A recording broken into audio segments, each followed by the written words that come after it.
So none of the features are any good at all, but the most important one, in my opinion, return to home, works pretty well. Hello drone racers, I'm Mark, and today on Drone Racer 101 we're going to look at what I think is still the cheapest GPS drone. I saw this show up on GearBest and asked him for a review sample, not because I really want one, I just want to know if it works. I mean, let's get this out of the way. This is not a spark killer in any way. It's $75. What I think this is going to be is possibly the best toy drone now, just because at $75 with built-in GPS, there's also a $60 version. If it works, if it will do return to home, that might be pretty spectacular for the price. This is the black version. This is rated to go out to 200 meters. It actually says 100 meters on the website now, but it used to say 200 meters. I'm not sure quite why. There's also a white version which is rated for 80 meters. Now I've had mine out 200 meters already and it worked just fine, so I don't know why they changed it. The reason I haven't reviewed it until now is because of the software. We had to get a couple updates because things didn't quite work out right, but I think now, at least with the iOS version,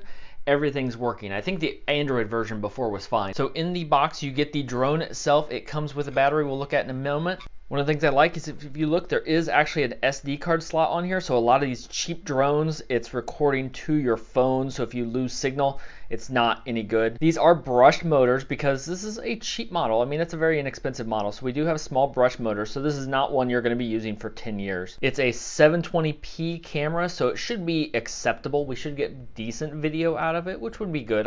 Again, I don't expect 4K video out of a $60 or $70 drone.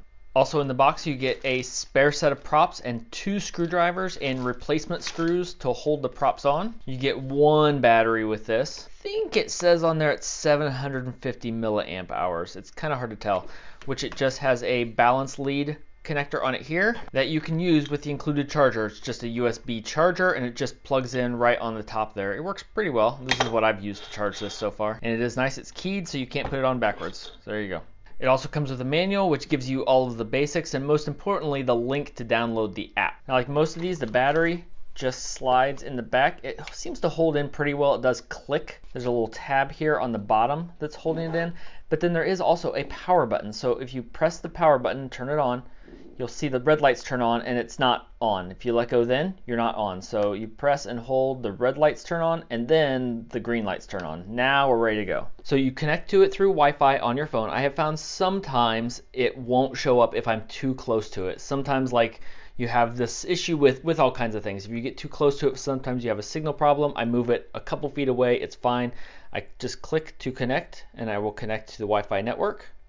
So then this is the JXD app that I've got here. Now, as I said, this has come out a couple of times. When it first flew it, it worked, but the recording didn't work. And then they updated it, and then it didn't work at all. And a few days ago, they updated it again, and it worked just fine. So we choose the 528 drone. That's what this is. We'll connect to the aircraft. So here, it will tell me if I have to do a firmware upgrade. And I recommend the firmware upgrades. They work pretty well. If that happens and you decide to do a firmware upgrade, it will tell you to hold down the button. Now, when you click to hold down the power button on the drone, the one right here, you'll click and hold that and then the lights will turn off. And it's not done yet. Keep holding it and then you'll see it change again. Then the phone will also change, so it will tell you that it's updating and that'll work successfully. So it tells me here I don't have any satellites. I'm inside my basement right now. I have no SD card installed on here. If I want to update firmware manually, I can click these 2 up arrows. So I don't want to do an upgrade right now. Nope, and then it'll kick me out. So then if we turn it over, we can see here we have all the essentials. So we'll have some of the essentials that we'll see. We have waypoint mode, follow me mode, orbit mode, things you expect out of a much more expensive GPS drone. We have sticks to just control the model.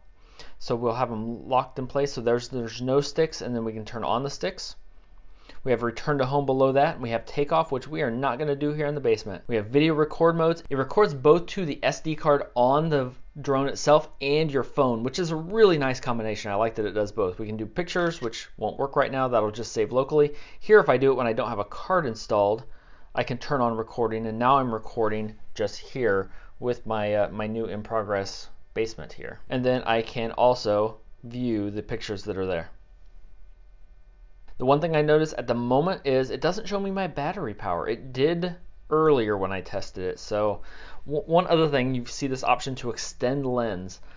That's supposed to be for a selfie mode, and it does come kind of sweep back. We're gonna have to try that and see what that does. But speaking of that, let's go try it. Okay, so we are connected to the device. We're in the same spot. I have put in an SD card that I didn't show you, but it just slides in. It does pop. It's spring loaded. It's kind of nice. Now we have to calibrate the compass.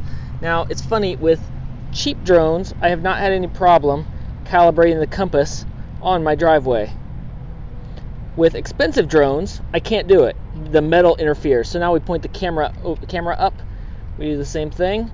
So my good ones, my DJIs, don't like taking off from the driveway. These cheap drones never seem to care.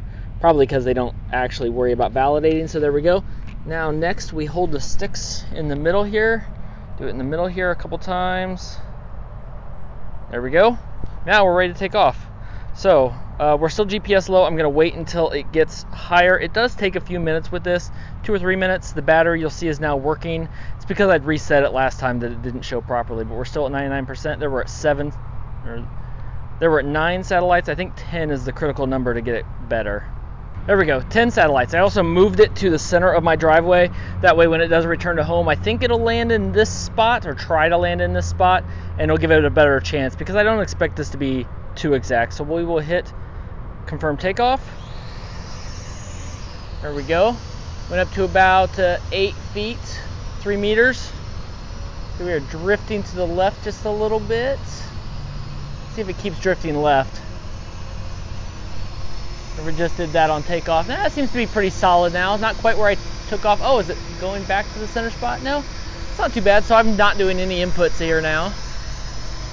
We'll do regular flight tests. See how the camera looks. I'm going to go ahead and start the recording now. Right, there we go. That's recording. So it's not incredibly stable. There is no gimbal on this.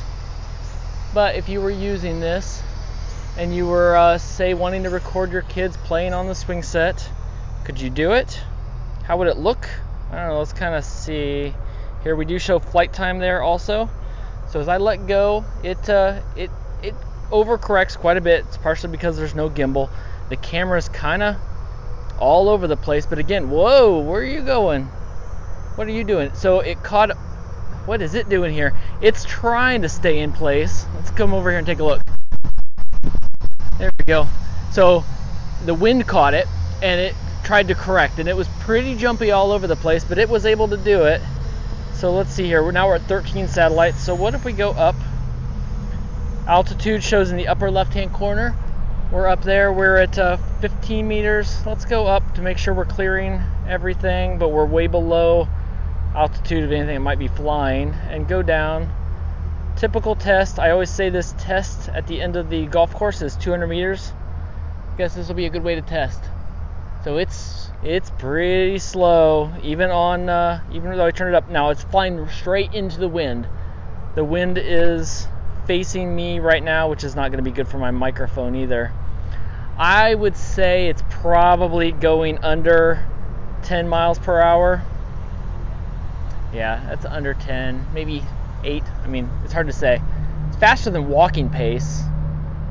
So, but it's way slower than I can run. The camera image is still good at 130 meters. And it's still going away without any problem. We can see it on the image here now. The image hasn't broken up, so we're here. And there it is on the satellite. Oop. I'll turn off that so I can move. There we go. So it shows me where I'm at on the satellite. We'll switch back here. Keep going, turn the move on back on. So there we go. We're at 170 meters here. Now I am a little further away, a little closer to that end than I normally fly at. So let's go back up the hill, see if it helps. To me, yeah, we still have video at 180 meters. So it doesn't seem to want to go any further really. And my video is really super choppy. I can still see it in the air. Actually, it looks pretty good. So there we go. There it has turned. Now let's try a return to home and see how it does. Now flight time, we're at 5 minutes and we are at 55 seconds. So we'll see which way this goes. Oh, it is jello-y, jobbly all over the place trying to come back. I can see it in the air. I can't tell exactly where it's going or if it's coming back at all. I don't think it is. Let's try to return to home again. Wow, all over the place, but it's coming and it's way faster. So its return to home mode, for some reason, is way faster, and it does not care about how smooth the video is. Wonder if I've got a motor failing. Let's see where it comes to and returns and lands. And we'll see, we're at 50% battery. See if we can get anything else out of it. I don't know if it will return to where I took off from or where it was calibrated from and powered on from. That's not too bad.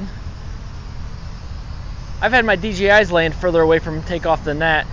So I still don't know the answer for sure, but that is exactly where I powered it on. I took off from here.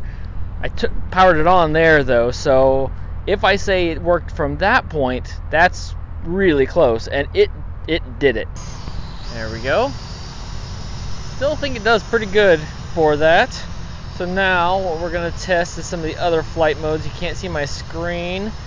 We're going to do a waypoint. We're going to go up above the house and everything.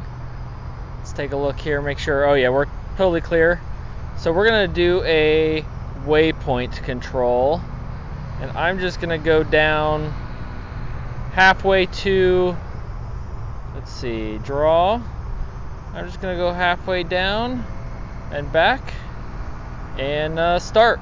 See what it does.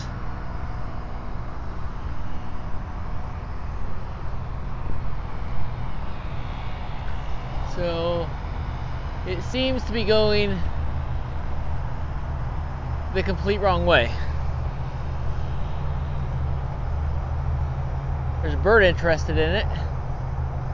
That is not, it's very confused. Because that's not even close to the right way. Alright, I'm going to turn that off. Bring it back. So I was hoping, waypoint mode didn't work great before, still doesn't work great. It's interesting. The GPS return to home works fine, but that waypoint mode just doesn't work. Follow me. Hello? Stop.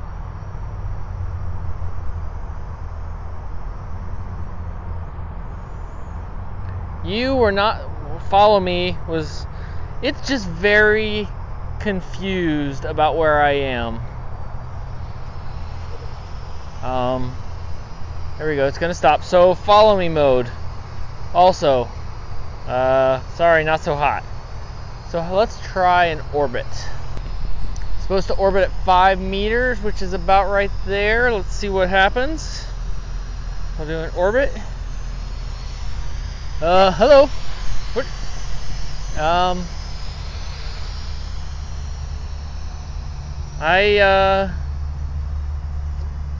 Engage stick mode. All right, orbit. Yeah, so none of these modes work worth a darn. Okay, let's try this. None of those special modes work. I want to find out now what, oh, I'm a little nervous with it right there. So what is this extend lens option? I don't want it that close. Why do you keep coming closer? Go away, go back up. Back up, go like right there. Okay, there, are we good? Go up a little bit. All right, there we go. Let's do extend lens. What are you doing? You're gonna land on the house. What is your problem? Okay, so here's what it does well. Let's do, I'm gonna go up a little bit. And I'm gonna try return to home again. Return to home. It does that well. So it's right in the right spot. I'm going to cancel. No, cancel. if I can take over. It's starting to rain. Well, I guess we'll see how it does in the rain. We're recording. So what it does well is fly a pretty good distance, take a decent video. It flies pretty slow. Speed setting, save. Yeah. It flies pretty slow, and it will return to home. None of the other modes I'm gonna say count. There we go. Now it's moving fast. It was not doing that earlier. I'm gonna take it up a little. It's rocking back and forth, but it's moving fast.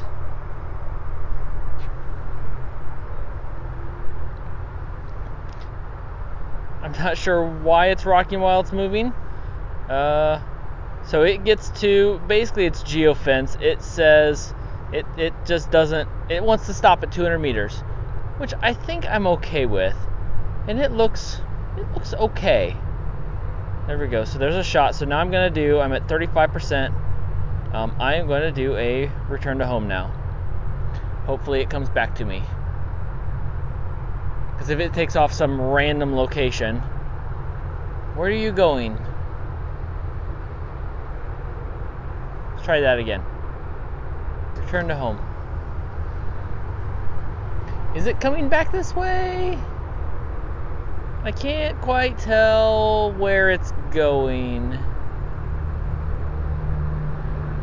It seems to think it is.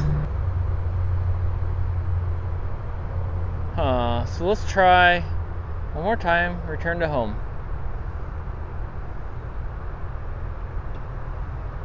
No, it doesn't want to. Is it because I canceled? Do I only get one confirm return to home and I canceled one earlier? That may be.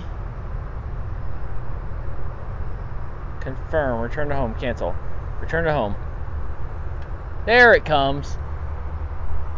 So it was stuck with the previous return to home. Okay, I'm gonna cancel this one. Alright, so I will, that's what I should have done earlier. So now if I go out there to 200 meters again, let's do that and try it again. Or 180, it'll make it almost 200 meters. I don't know if it's stopping because it's geofenced or if it stops because it can't see very well or it starts to lose signal. 125 meters, good enough. Return to home. Okay, now it's coming right back. So if you cancel a return to home, you shouldn't do it with the sticks. You need to actually go in and cancel it or else it won't be able to do it again. That's still not too bad. So this is what it is. Haha, here we go. It's gonna come down. Let's see where it lands. So none of the features are any good at all, but the most important one, in my opinion, return to home, works pretty well. If you cancel it with the sticks, you have to go in and cancel it again and then start it again. No big deal. But it's gonna come down here and it's gonna land, and the thing's cheap. I mean, should you buy this instead of a Spark? No, of course not. But do you have Spark money, and can you buy this with birthday money? Yeah, you can probably buy this with birthday money. You may not be able to buy a Spark with birthday money. Would I give my kids a Spark? No. Would I give them this? Yeah, I'd let my son fly this. No problem at all. So, what is this good at? What is it not? Well, it takes okay video, I think. We'll see. I've looked at a couple of them real quick on my PC that it recorded, and they're okay. They're not great, but they're okay. It's pretty good to control. It's pretty easy to control. For the most part, it does what you say it should do. The return to home works. To me, that's the most important thing. That's why you get the GPS. I can fly it out almost 200 meters and hit a button and it will return to home. Now I learned that you have to cancel. If you do cancel it, if you stop and you use the sticks to fly away, you need to go in and cancel one before you start a new return to home. But that's not a big deal. Once you know that and it works. So it works. Is it worth it? I don't know. It depends on what you want. If you're looking for something to buy a teenager that they can fly around, but you're not going to buy a Spark, and maybe you'll get to see if they'll use it at all, Maybe not if they're using it for videography. You wouldn't really record a sporting event or anything with this. It's not good enough for that. But it's really cheap. It's 50 or 60 bucks. As far as I know, it's the cheapest GPS drone. Okay, when I post this though, the biggest competition is the Hubsan 507A, which is a similar model, but it's a Hubsan, so honestly the quality is probably going to be a little better. It has a GPS, but it's $100, except I just remembered I have a coupon for it for $67. So I'm going to see how fast I can get one of those. That coupon's good until the 20th. I haven't used it yet, but I would say if you're just seeing this live and you want something like this, I would use that coupon for 35% off and get one of those instead, sight unseen. If that's back up to $100, then you've got to decide. $100 is a big difference. 60 bucks versus $100, that adds up. And if you just want the return to home function, this might do it. The other functions, they don't work. Not here, at least. They didn't work for me. They didn't work for me at all. It almost caused me to lose it. I don't know where it was going. But if you found this useful, leave a like and a comment down below. If there's another model of this that you think I should test, let me know. If I can get the 507A in, I will test that. Until next time, remember, I have a Spark, so I'm going to give this away too.